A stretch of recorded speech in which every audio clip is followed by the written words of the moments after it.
Mi mujer dejó una nota sobre la encimera de Dectón de la cocina. He terminado contigo. He puesto la casa en venta y ya hay un acuerdo en firme. Recoge tus cosas y vete. La leí 2 veces antes de que las palabras cobraran un sentido real en mi cabeza. El material sintético bajo mis dedos se sentía más gélido que de costumbre, una frialdad que parecía subirme por los brazos. Se me encogió el pecho, no por una rabia inmediata, sino por la silenciosa comprensión de que acababa de ocurrir algo irreversible en los cimientos de mi vida. Intenté entrar de la manera habitual, pero la cerradura de seguridad no cedía. Mi llave, una de esas copias incopiables de alta gama, entraba pero no giraba. Habían cambiado el bombín mientras yo no estaba. Pulsé el mando del garaje, esperando el reconfortante estruendo del motor elevando la persiana, pero solo obtuve un silencio absoluto. Arriba, tras los visillos de lino blanco de la planta superior, pude ver su silueta recortada contra la luz. Me observaba con una frialdad analítica, asegurándose de que yo comprendiera que el asedio había terminado y yo había perdido. En el reverso de esa nota, escribí 2 palabras con mi estilográfica.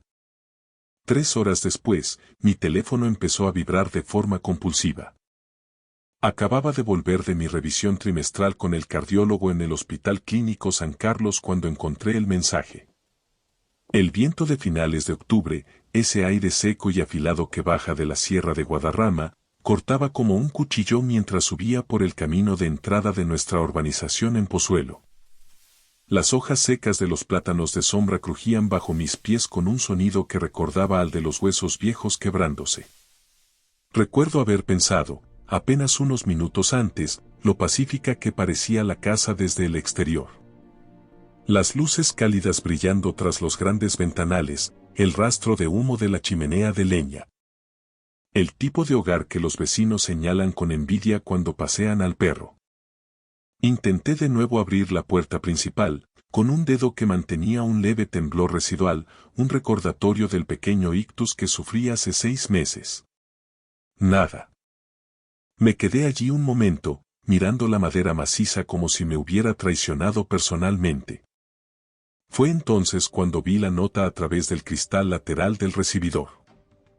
Estaba sobre la isla de la cocina, sujeta por un pisapapeles de cristal de Murano que compramos durante nuestra luna de miel en Sevilla, un objeto que hasta ese momento simbolizaba nuestra solidez. Rodeé la casa hasta el porche trasero. Las puertas correderas estaban abiertas, un descuido, o quizá una invitación, en el que no quise pensar demasiado. Al entrar, la cocina me recibió con un aroma familiar a romero y ajo. Ella había estado cocinando. El lavavajillas zumbaba suavemente en su ciclo de secado. Todo se sentía inquietantemente normal, excepto por el contenido de aquel trozo de papel. He terminado contigo. He puesto la casa en venta y ya hay un acuerdo en firme. Recoge tus cosas y vete. Sin explicaciones, sin una firma que suavizara el golpe, solo una amputación limpia. Me quedé allí más tiempo del que me gustaría admitir. No por el impacto es ruidoso y te obliga a moverte. Esto era algo más silencioso, algo mucho más gélido. Arriba, el parqué crujió. Elena, llamé. Su nombre sonó extraño en mi propia casa. Ella apareció en lo alto de la escalera, enmarcada por la suave luz de la lámpara de araña de cristal, perfectamente compuesta, con el pelo recogido en un moño impecable y una blusa de seda azul marino. Era la misma mujer con la que me casé hace 17 años en la iglesia de los Jerónimos, solo que ahora sus rasgos parecían tallados en granito. «Ya lo has leído», dijo ella, sin bajar un solo escalón. «¿El qué exactamente, Elena? ¿Esta broma?» El mensaje de la realidad. Volví a mirar el papel que tenía entre los dedos. Dices que la casa está vendida. Bien. Pero en este país, y tú lo sabes, no puedes vender la vivienda habitual sin la firma del otro cónyuge, incluso si la propiedad estuviera solo a tu nombre. ¿Y esta casa? Ella esbozó una sonrisa pequeña, cansada y llena de una condescendencia que me dolió más que el ictus. No necesito tu firma para el contrato de arras que ya se ha firmado. Ni la necesitaré mañana. El viento golpeó los ventanales con fuerza. En la finca vecina, un perro ladró con insistencia. Elena, dije con cuidado, manteniendo la voz nivelada para que no notara mi fatiga, ¿de qué estás hablando? ¿Cómo pretendes escriturar? Hablo de que te has convertido en una sombra, Carlos. Bajó la mitad de la escalera, deteniéndose a una distancia que consideró segura. Sufriste un ictus. Apenas puedes gestionar tu medicación sin que la aplicación del móvil te lo recuerde. Olvidas reuniones, confundes fechas. Duermes la mitad del día y la otra mitad la pasas mirando por la ventana. No puedo, y recalcó el puedo, seguir fingiendo que somos una pareja funcional. Me estoy recuperando, los médicos dicen que la plasticidad cerebral. Te estás hundiendo y te llevas mi vida contigo, me interrumpió. Hemos aceptado una oferta en firme, todo en efectivo, sin hipotecas. La firma ante el notario es mañana a las 10. Los compradores quieren la posesión inmediata. He organizado el traslado de tus cosas a un guardamuebles. No tienes autoridad legal para transferir la propiedad de este inmueble. Tengo un poder notarial, dijo ella, endureciendo el tono y sacando un documento del bolsillo de su blusa. Lo firmamos ante el notario Jiménez en marzo, después de que salieras de la UCI. Tú lo firmaste. ¿Te acuerdas? ¿O es que tu memoria también ha borrado eso? Lo recordaba. Después del ictus, cuando aún estaba aturdido y desbordado por la gratitud de estar vivo, ella insistió en que era una medida puramente operativa. Por si pasa algo, había dicho con voz dulce, por si necesitas que gestione las cuentas mientras descansas. Y, confiando en los 17 años que nos unían, firmé. Pero yo conocía la ley mejor de lo que ella pensaba. ¿Crees que soy una carga económica o emocional? Pregunté en voz baja. Ella apretó la mandíbula, y por un momento vi la máscara de frialdad agrietarse. Creo que me merezco estabilidad y un futuro que no huela a hospital. Ahí estaba. No era dolor, ni miedo al luto. Era cálculo puro. ¿Quién es el comprador, Elena? Pregunté, observando cómo evitaba mi mirada. Eso no es asunto tuyo ya. Mañana recibirás la parte que te corresponda legalmente tras liquidar deudas. ¿Y a dónde se supone que voy a ir ahora mismo? Se encogió de hombros con una ligereza que me heló la sangre. Tienes tus inversiones y tu familia en el norte. Te las apañarás. Estudié su rostro desde abajo. Había algo tras su mirada que no cuadraba con su discurso de liberación. Una urgencia casi febril, un pánico contenido. Esto no iba sobre mi salud, iba sobre algo mucho más oscuro y urgente. Volví a la encimera y cogí la nota original. El papel era un verjurado de papelería cara, se había tomado su tiempo para que el mensaje tuviera el peso de lo definitivo. Le di la vuelta. En la cara en blanco, con trazo firme, escribí. Mira otra vez. Dejé la nota exactamente en el mismo lugar, bajo el cristal de Murano. ¿Qué significa eso, Carlos? No te pongas críptico ahora. Ya lo verás mañana en la notaría. Salí por la puerta del porche sin añadir una palabra. El aire de Madrid se sentía ahora más limpio en mis pulmones. Mi corazón, ese músculo que supuestamente me estaba fallando, latía con una firmeza que no sentía desde antes de la enfermedad. No conduje a un hotel de la zona. Me incorporé a la M40 y me dirigí directo al centro, hacia la calle Jorge Juan. Para cuando aparqué cerca del despacho de mi abogada, ya sabía lo que el registro de la propiedad me iba a confirmar. A las 17:42, mi teléfono vibró. Elena. Dejé que el silencio fuera mi respuesta. A las 17:47 volvió a vibrar, y luego 3 veces seguidas. Para cuando dieron las 20, acumulaba 12 llamadas perdidas y varios mensajes de audio que no me molesté en reproducir. En su lugar, me quedé en el despacho de Margarita, viendo cómo la luz de los monitores iluminaba nuestras caras mientras revisábamos la nota simple actualizada. La escritura de compraventa fallida se había intentado preparar esa mañana, usando mi nombre y mi supuesta voluntad delegada. Pero Elena había pasado por alto un detalle técnico vital. La casa no era mía a título personal para poder ser transferida mediante ese poder específico. No lo era desde hacía 12 años, cuando realicé una reestructuración de mis activos. Cuando finalmente salí al frío de la noche madrileña, mi teléfono vibró de nuevo. 17 llamadas perdidas. Lo puse boca abajo en el asiento del copiloto de mi coche. Ella creía que me había expulsado del tablero de juego con un movimiento maestro. No se daba cuenta de que, en su desesperación, acababa de cometer su primer error de bulto. Y mañana, ante el notario, estaba a punto de descubrir que yo nunca juego sin haber leído primero la letra pequeña.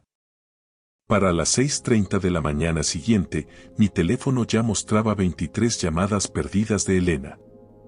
No había dormido mucho, no porque los nervios me traicionaran, sino porque mi mente estaba trabajando a pleno rendimiento, como un motor que recupera su par tras una avería.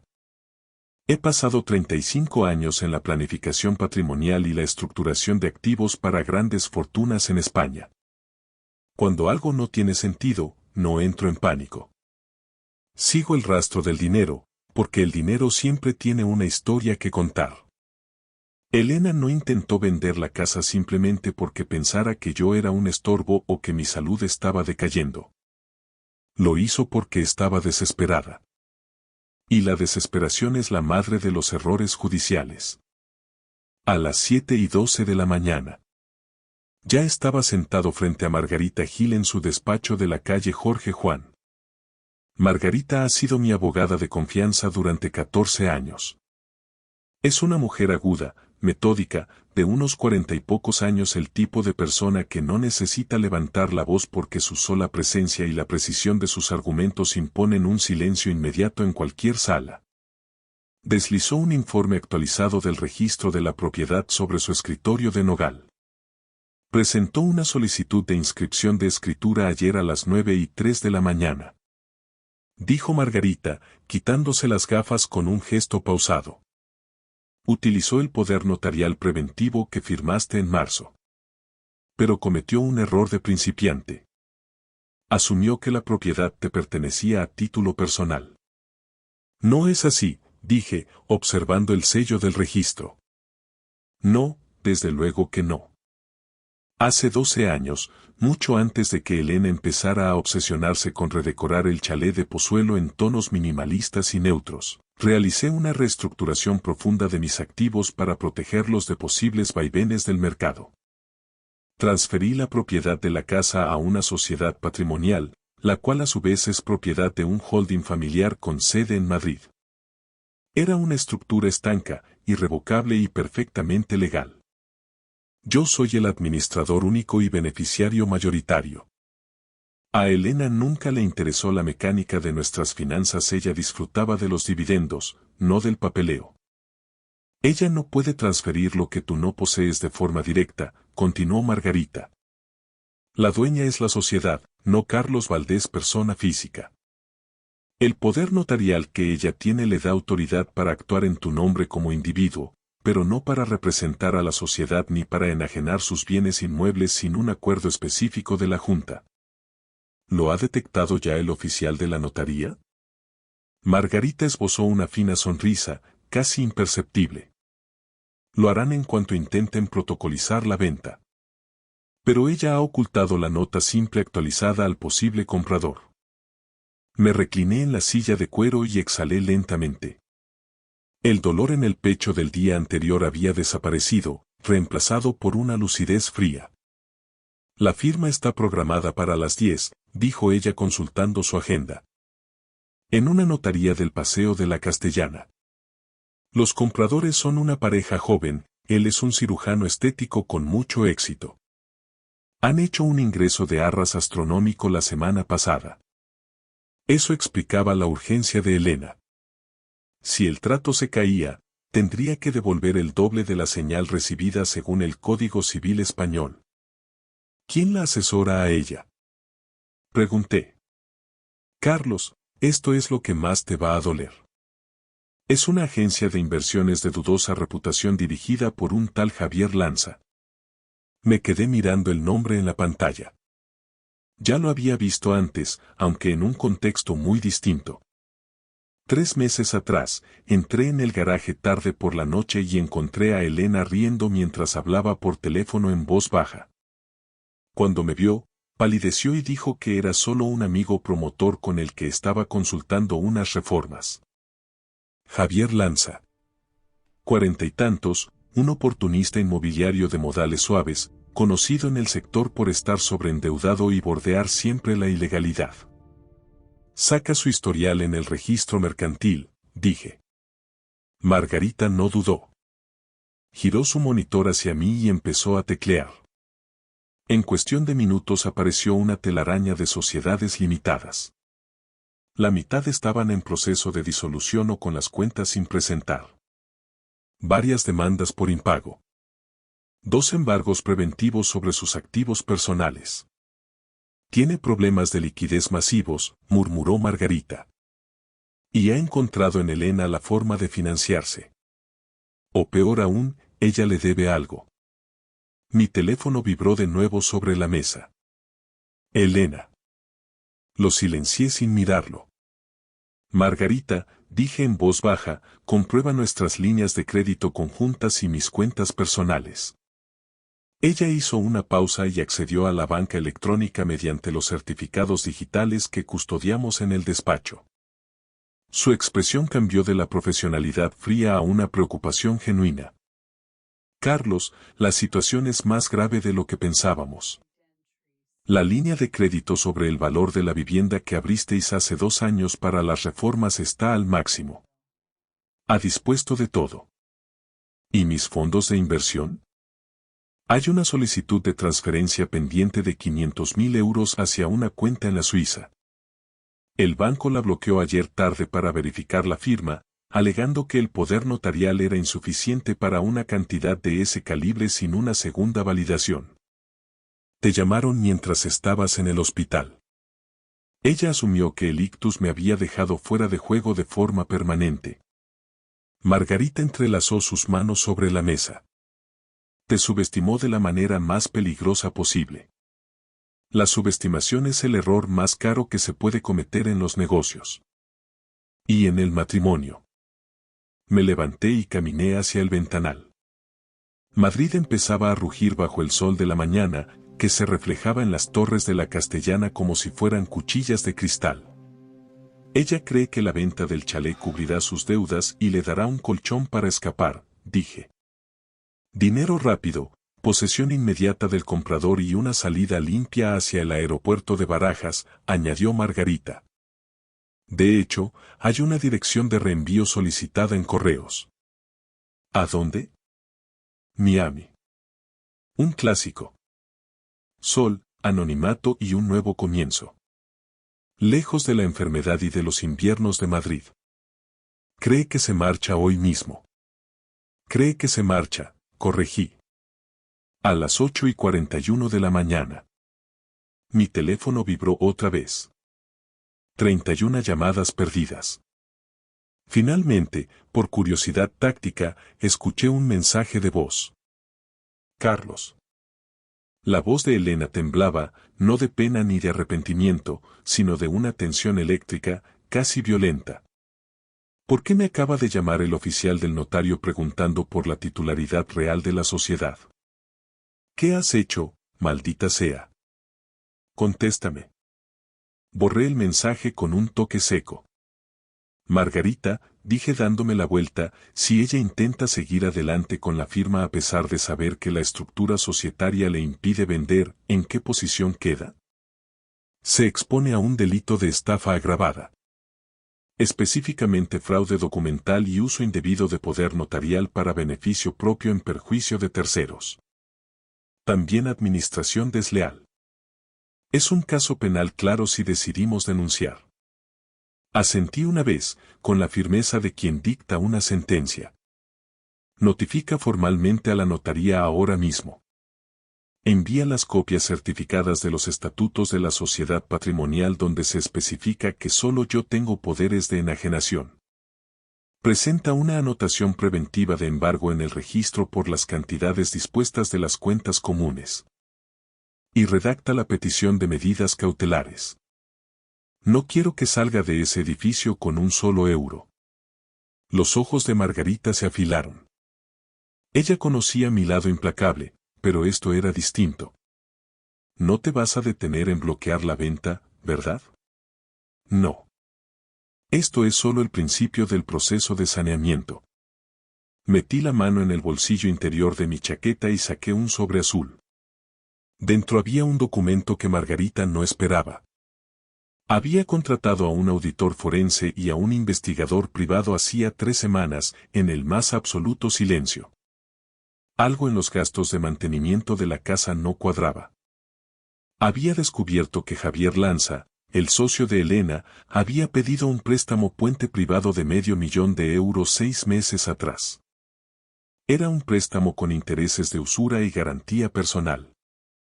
Estaba con el agua al cuello. Y ayer por la mañana, a través de una sociedad interpuesta, yo compré esa deuda. ¿Ella lo sabe? Preguntó Margarita suavizadamente.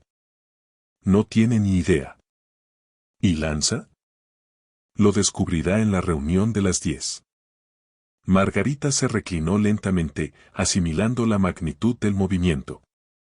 Así que, a las 10, ella cree que va a vender una casa que no puede vender, para entregarle el dinero a un hombre cuya deuda ahora te pertenece a ti. Exactamente. Ella me estudió con cuidado, buscando algún rastro de odio. Esto no es venganza, Carlos. Es algo mucho más frío. No es venganza, Margarita, dije mientras me ponía el abrigo. Es una corrección de mercado. El balance tiene que cuadrar. Y hoy, Elena va a aprender que la letra pequeña es lo único que mantiene el mundo en pie. A las 9:15 de la mañana. Salimos hacia las oficinas de Belmonte y Abogados en el Paseo de la Castellana. Mi teléfono vibró de nuevo en el bolsillo de mi abrigo. 37 llamadas perdidas. Lo saqué un segundo y lo coloqué boca abajo sobre el asiento de cuero del coche.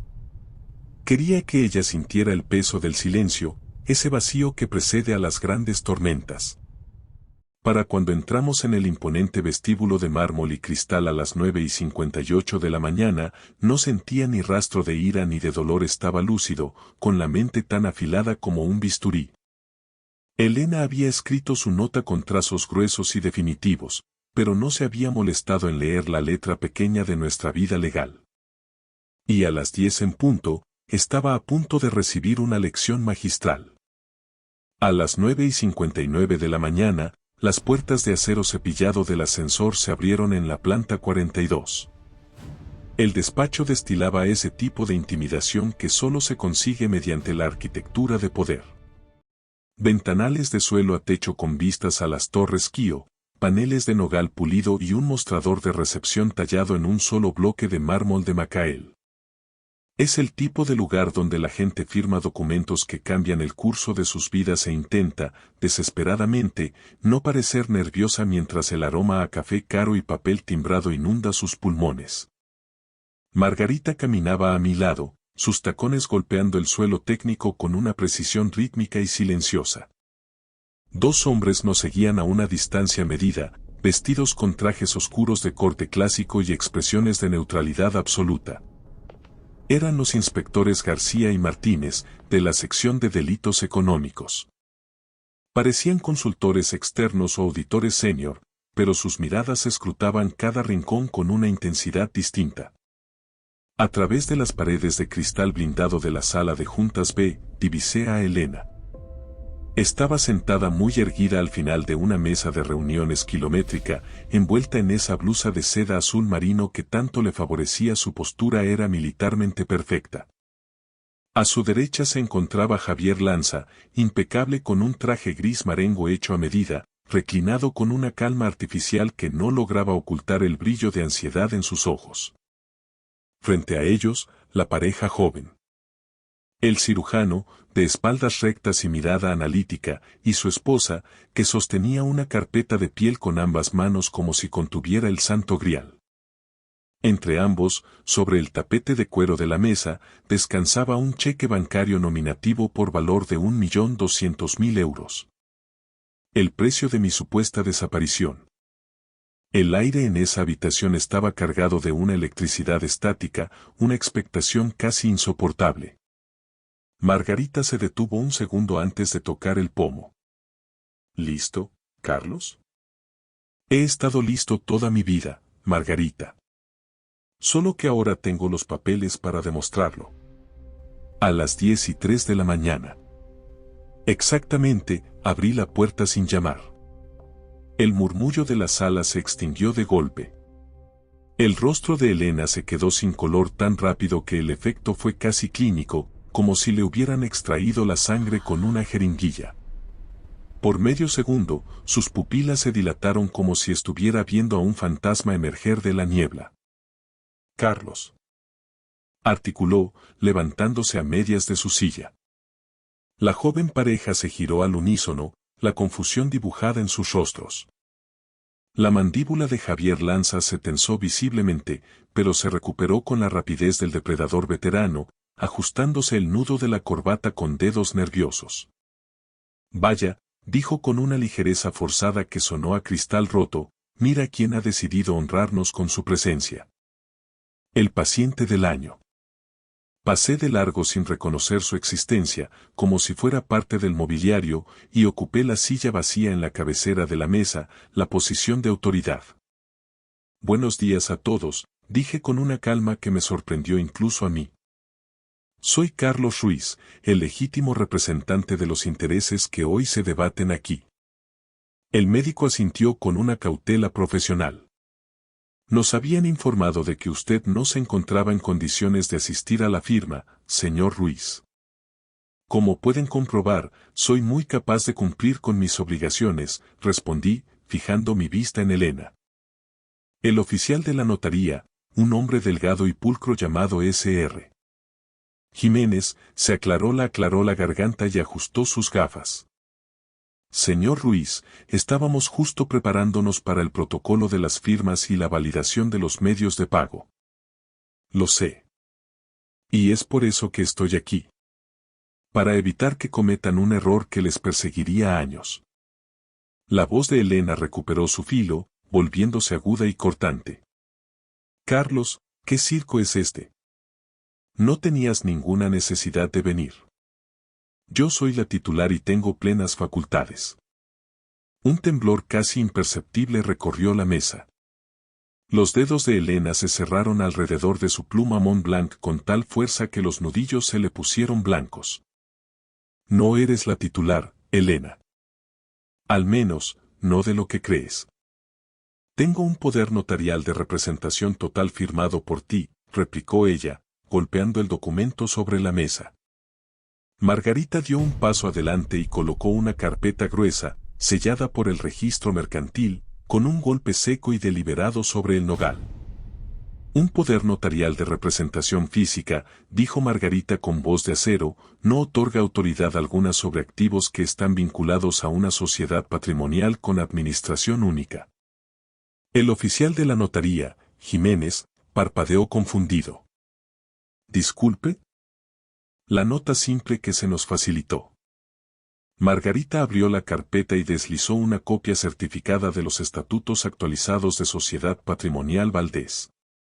La propiedad en la urbanización Monteclaro fue aportada a esta sociedad hace 12 años. El señor Ruiz es el administrador único y gestor solidario con voto de calidad. El poder que usted ostenta, señora Ruiz, es para actos personales de su marido, no para la enajenación de activos de una persona jurídica de la que usted no forma parte del órgano de administración. El oficial Jiménez miró el documento, comparó los sellos y luego clavó una mirada inquisidora en Elena. Señora Ruiz. Esto cambia radicalmente la validez del acto. La compostura de Elena se fracturó definitivamente. La máscara de la esposa perfecta y eficiente cayó al suelo. Eso es una trampa. No es posible. La escritura de compraventa que preparó mi gestor ayer fue ejecutada, interrumpió Margarita suavemente, bajo la omisión deliberada de la realidad registral. En derecho español, eso tiene un nombre muy feo. Falsedad en documento mercantil e intento de estafa. Javier Lanza se inclinó hacia adelante, con la voz suave pero cargada de una amenaza contenida. No compliquemos una operación sencilla. El poder la autoriza a actuar en nombre de él, y él es el dueño de la sociedad. Él es el dueño, repitió Margarita, y él está aquí sentado diciendo que no autoriza la venta. El poder se revoca en el mismo instante en que el poderdante manifiesta su voluntad contraria. Se hizo un silencio sepulcral. El médico, al otro lado de la mesa, retiró lentamente la mano que descansaba cerca del cheque bancario, como si el papel empezara a quemarle. ¿Qué está ocurriendo exactamente?, preguntó el cirujano, mirando a su abogado. Ocurre, respondí en voz baja, clavando mis ojos en los de él, que esta casa no está en venta. Y que este dinero que tienen sobre la mesa iba a terminar en una cuenta que ustedes nunca volverían a ver cuando estallara el litigio judicial. Elena se giró hacia mí con una mirada de puro odio, como si mis palabras fueran golpes físicos. No puedes hacerme esto después de todo lo que he pasado cuidándote. Ya lo he hecho, Elena. Lo hice el día que decidiste que mi vida valía menos que el saldo de una cuenta corriente. Su respiración se aceleró, perdiendo el ritmo. Carlos, esto es una humillación pública innecesaria. Podríamos haberlo hablado. Hablar se hace antes de cambiar las cerraduras de casa y vender los muebles de tu marido mientras está en el hospital, sentencié. El oficial de la notaría se levantó abruptamente, recogiendo sus sellos. Debo suspender esta firma de inmediato. No procederé bajo ninguna circunstancia hasta que el departamento jurídico verifique la titularidad real y la vigencia de los poderes. Esto es una irregularidad gravísima. La esposa del médico se inclinó hacia su marido, susurrándole algo con urgencia mientras le tiraba de la manga. Él asintió con el rostro serio y guardó cuidadosamente el cheque bancario en su carpeta de cuero, cerrando la cremallera con un sonido definitivo. La seguridad de Javier Lanza se disolvió por completo, una gota de sudor frío recorrió su sien. Carlos, dijo entre dientes, casi en un susurro, teníamos un acuerdo sobre el préstamo. No, respondí, disfrutando de su caída. Tenías una esperanza de cobro basada en una mentira. Y ahora, Javier, tú y yo tenemos mucho de qué hablar sobre esa deuda de $500,000 que ahora me debes a mí. Margarita le entregó al oficial Jiménez un último documento.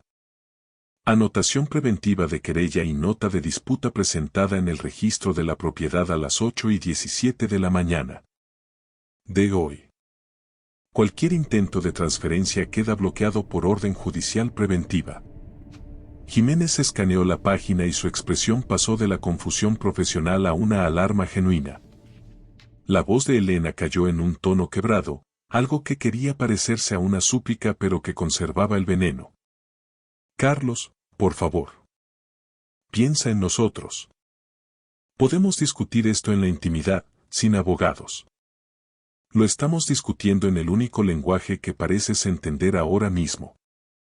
El de los hechos probados. Sus ojos buscaron desesperadamente a la joven pareja, intentando salvar la venta, pero el optimismo de ellos se había evaporado, reemplazado por una incomodidad visible y el deseo de huir de aquella sala. Esto es solo un pequeño malentendido técnico, insistió Elena, con una sonrisa que era más una mueca. Carlos no se ha sentido bien últimamente, su juicio está.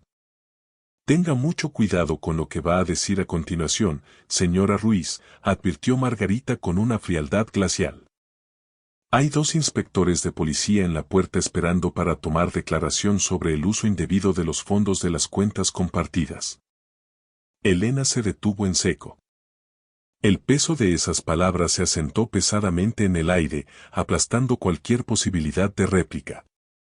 El silencio que siguió fue absoluto, roto solo por el sonido de la lluvia madrileña golpeando los cristales de la planta 42. Javier Lanza apartó su silla de cuero y se puso de pie bruscamente, haciendo que el roce de las patas contra el suelo de madera sonara como un disparo. Esto es ridículo. Hemos invertido meses, tiempo y recursos ingentes en esta transacción, espetó, tratando de recuperar una autoridad que ya no tenía. Y casi invierten en un fraude documental y una estafa agravada, respondió Margarita con una frialdad que heló el ambiente. En España, eso conlleva penas de prisión, señor Lanza. No es algo que se solucione con una disculpa. La palabra quedó flotando en el aire denso de la sala de juntas. Fraude. Lanza palideció hasta adquirir un tono grisáceo. El cirujano se levantó con la mandíbula tan tensa que se le marcaban los tendones del cuello.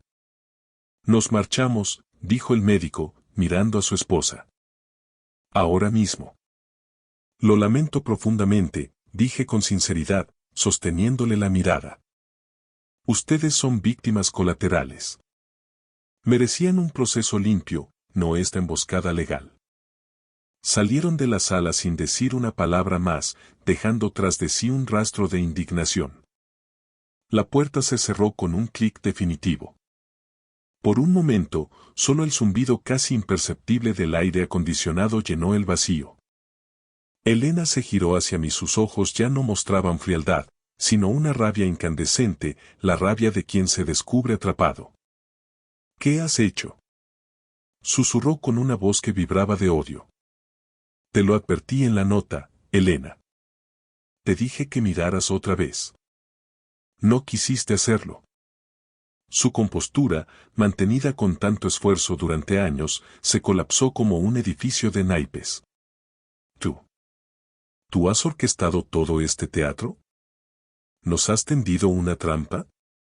No, dije con una calma absoluta, cruzando las manos sobre la mesa. La trampa la montaste tú el día que decidiste que yo era un activo amortizable. Yo solo he encendido las luces para que todos vean lo que hay dentro. Lanza agarró su maletín de piel, sus dedos temblaban visiblemente. Deberíamos irnos, Elena. Esto se hablará en otro foro, balbuceó, moviéndose hacia la salida. Pero el inspector García dio un paso al frente, lo justo para bloquearle el paso con una cortesía profesional aterradora. Todavía no, señor Lanza, dijo García en voz baja. Tenemos unas preguntas sobre la procedencia de ciertos fondos de su última promoción en el barrio de Salamanca. Lanza se quedó petrificado, como una estatua de sal. Margarita aprovechó el silencio para colocar un último documento sobre la mesa, justo frente a Elena. Es una notificación formal de querella por administración desleal y alzamiento de bienes, anunció Margarita, junto con una petición de medidas cautelares por explotación económica de persona vulnerable. Elena miró el papel con los ojos desorbitados, como si estuviera escrito en un idioma muerto que, de repente, cobrara un sentido aterrador. ¿Vas a presentar cargos criminales contra tu propia esposa?, preguntó, y por primera vez detecté un quiebro en su voz. Eso depende, respondí, levantándome lentamente y ajustándome el abrigo, de lo honesta que estés dispuesta a ser a partir de este segundo. Sus ojos se llenaron de lágrimas, pero no eran lágrimas de arrepentimiento, sino de puro miedo.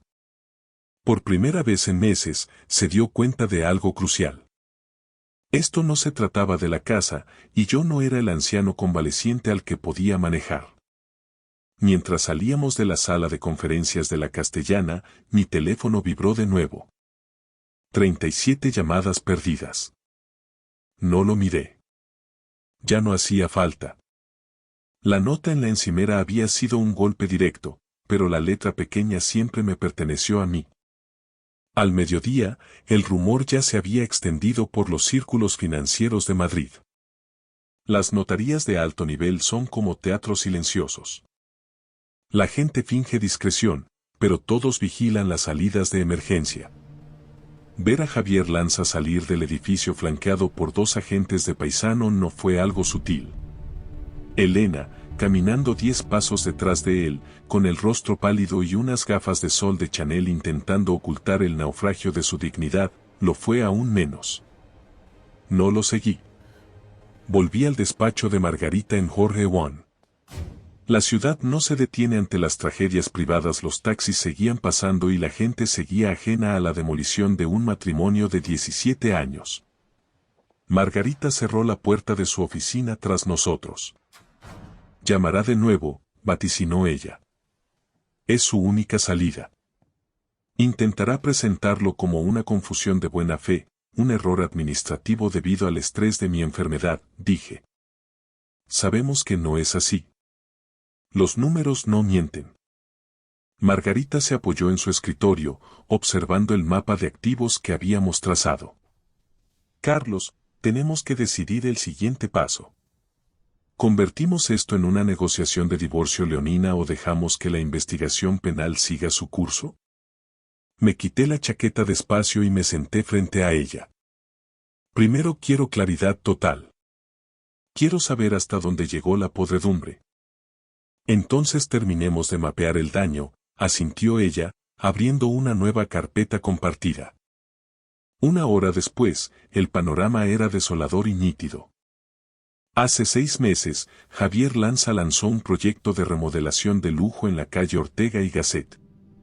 Sobreestimó la demanda y, sobre todo, subestimó los costes financieros de una obra paralizada por el ayuntamiento. Cuando las preventas se frenaron, recurrió a prestamistas privados con intereses de usura del 12% mensual y vencimientos a corto plazo. Estaba acabado. Fue entonces cuando los gastos de Elena se dispararon. Transferencias a cuentas de terceros, compras de joyas que nunca vi y una supuesta consultoría de inversiones de 48.000 euros pagada directamente a una de las sociedades de Lanza. Y los vuelos a Miami. Hace 3 semanas contraté al auditor forense no por celos, sino por pura lógica financiera. Los romances son volátiles, pero la desesperación económica deja un rastro de papel que se puede seguir hasta el infierno. El auditor me entregó el informe definitivo ayer. Lanza debía 527.000 euros más intereses de demora. El prestamista original estaba perdiendo la paciencia y, a través de una sociedad instrumental que Margarita creó para mí, yo adquirí esa deuda con un descuento del 40%. Lo que significaba que, desde ayer tarde, Javier Lanza me debía la vida a mí. Margarita estudió el contrato de adquisición de deuda. Compraste su deuda antes de que ella intentara vender la casa, concluyó con una sonrisa amarga. Exacto. Ella pensó que la venta del chalet de Pozuelo lo salvaría del embargo. Y ahora la venta ha muerto y tú tienes la soga al cuello de su socio. Tenía que ser así, Margarita.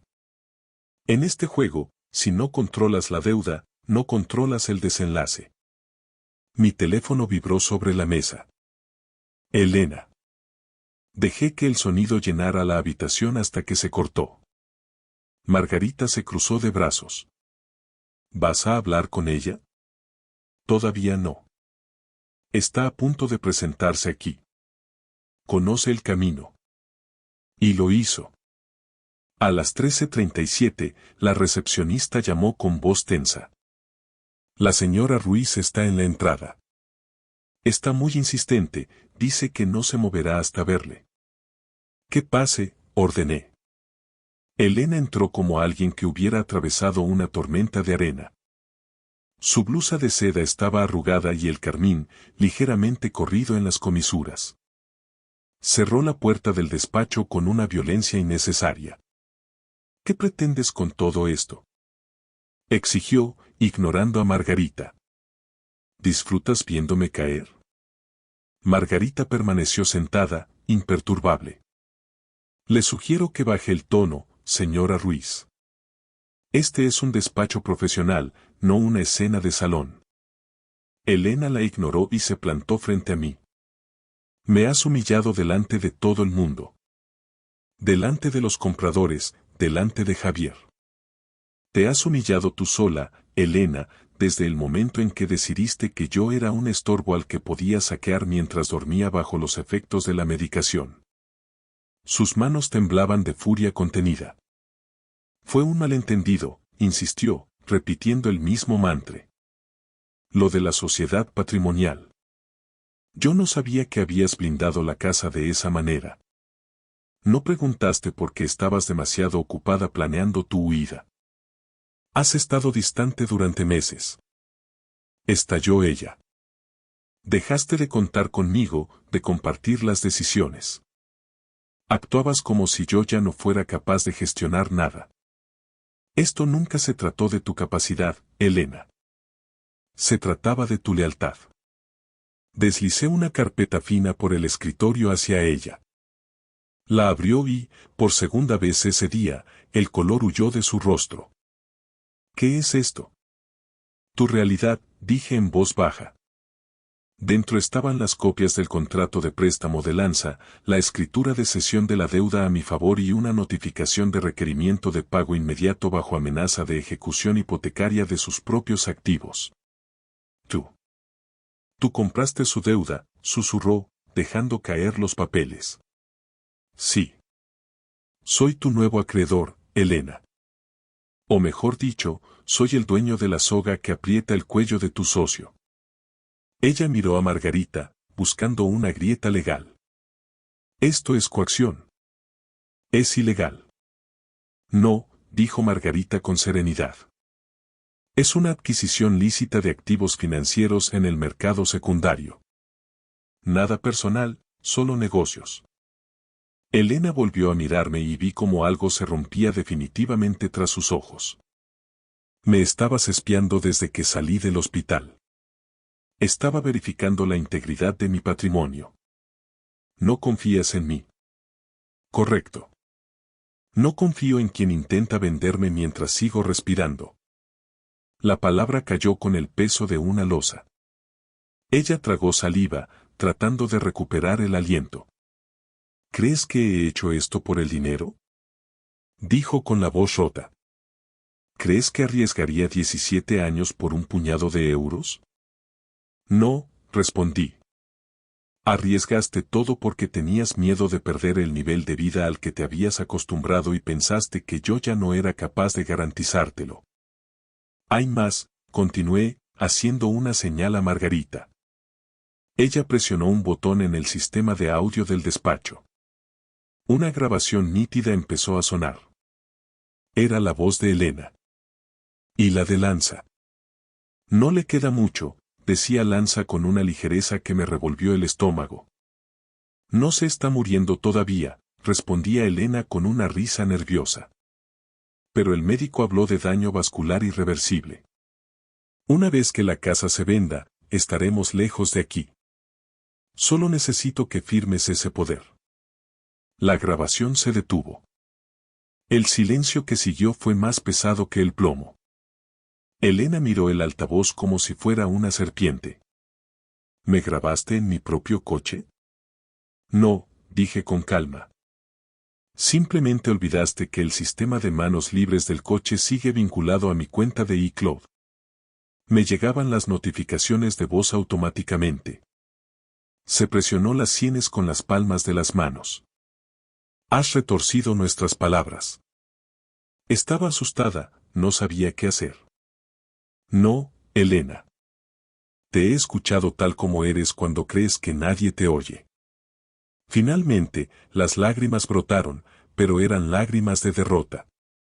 Iban a arruinarlo todo, dijo con la voz quebrada. Los acreedores de Javier amenazaban con ir contra mis cuentas personales si no le ayudaba. Intentaba salvar lo que quedaba. Intentabas rescatar a un hombre que te estaba usando como escudo financiero contra sus propios fracasos. Sus hombros se desplomaron. La mujer impecable de la mañana ya no existía. Tenía miedo, admitió en un susurro. ¿Miedo de qué exactamente? De quedarme sola y arruinada. La confesión flotó entre nosotros. 17 años de matrimonio suspendidos en el aire frío de un despacho de abogados. Luego, ella se enderezó ligeramente, tratando de salvar algún resto de orgullo. ¿Qué quieres de mí ahora? Quiero el control absoluto. Ya lo tienes. No, dije, quiero que reconozcas ante notario la nulidad de todos los actos que has realizado estos meses. Su teléfono volvió a vibrar. Lanza. No contestó. Mi abogada presentará esta misma tarde una demanda por daños y perjuicios y una petición de bloqueo de todas tus cuentas, añadió Margarita. Es la única forma de garantizar que no salgas del país. Elena levantó la cabeza de golpe. ¿Vas a congelar mis cuentas personales? ¿Cómo voy a vivir? Las cuentas conjuntas se han cerrado hoy. Las tuyas quedarán bloqueadas preventivamente hasta que se aclare el destino de los fondos desaparecidos. Me estás destruyendo, Carlos. No, dije con suavidad, te estoy poniendo límites. Algo que debía hacer hace mucho tiempo. Ella retrocedió hacia la puerta, con movimientos lentos, como si el aire pesara demasiado. Se detuvo en el umbral. ¿Cuántas veces te llamé anoche y esta mañana? 37. Soltó una risa hueca, desprovista de alegría. Y no respondiste ni una sola vez. Estaba ocupado leyendo, Elena. Releyendo cada documento que firmamos juntos.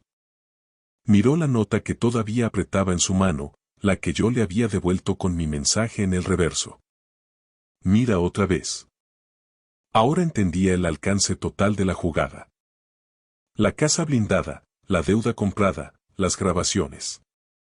Cada paso que ella había dado había sido monitorizado y neutralizado antes incluso de que lo completara.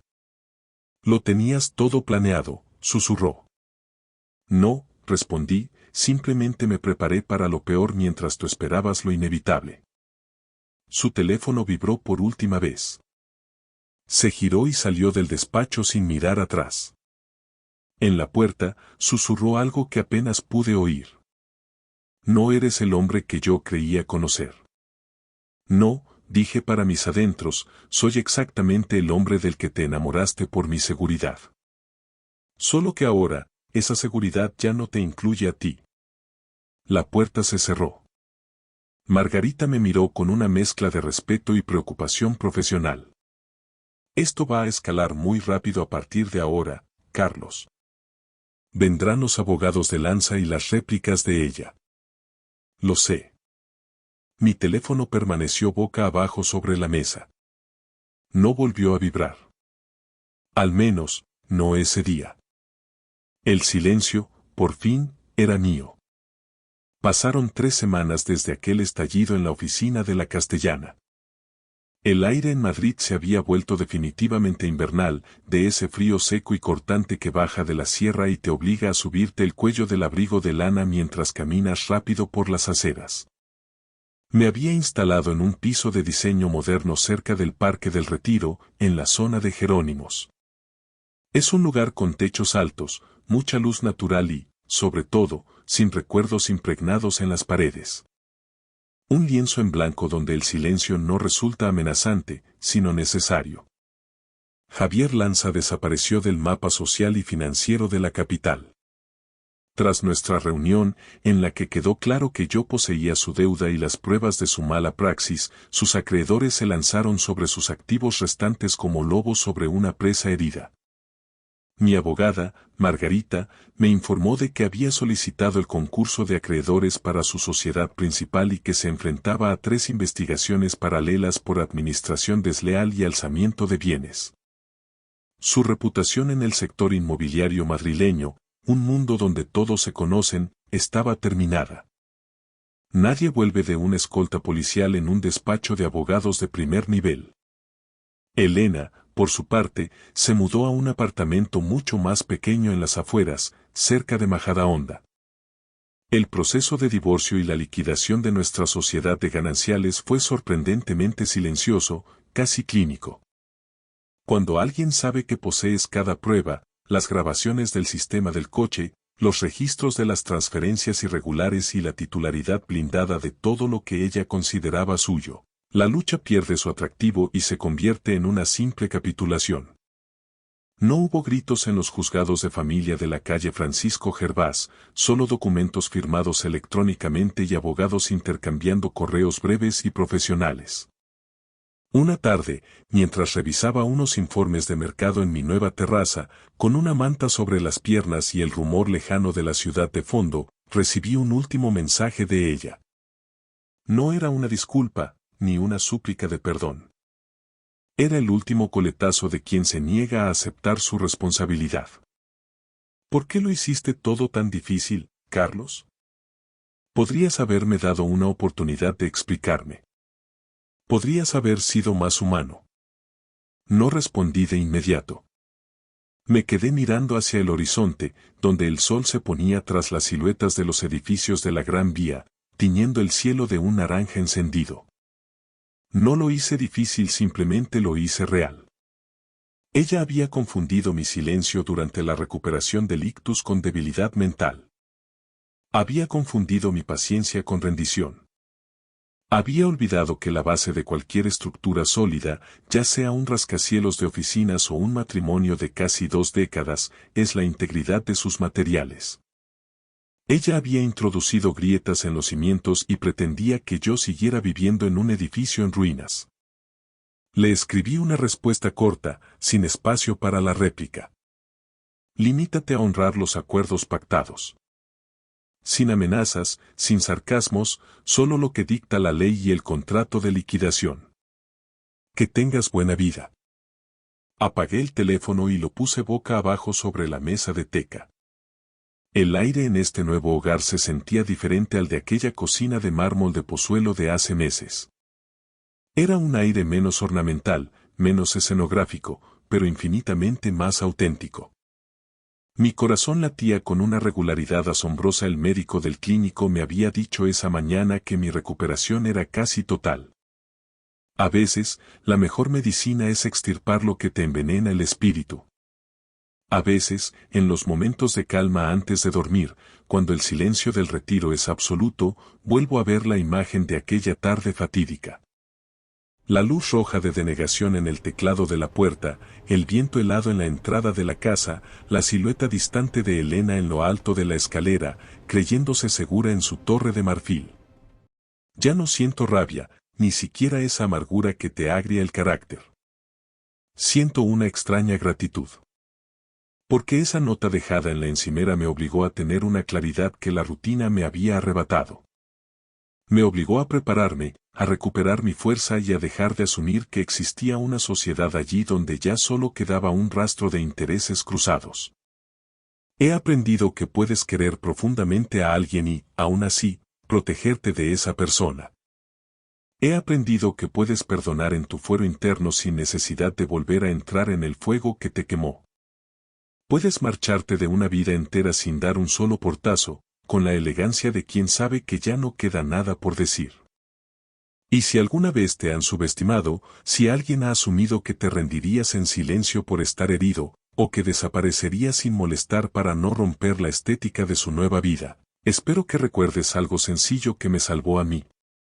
Lee siempre la letra pequeña de tus afectos, protege tu nombre por encima de todas las cosas y, si alguien te dice que tu casa está vendida y que tu tiempo se ha acabado, detente, respira y mira otra vez. La realidad siempre es más profunda que el primer vistazo. Muchas gracias por ver.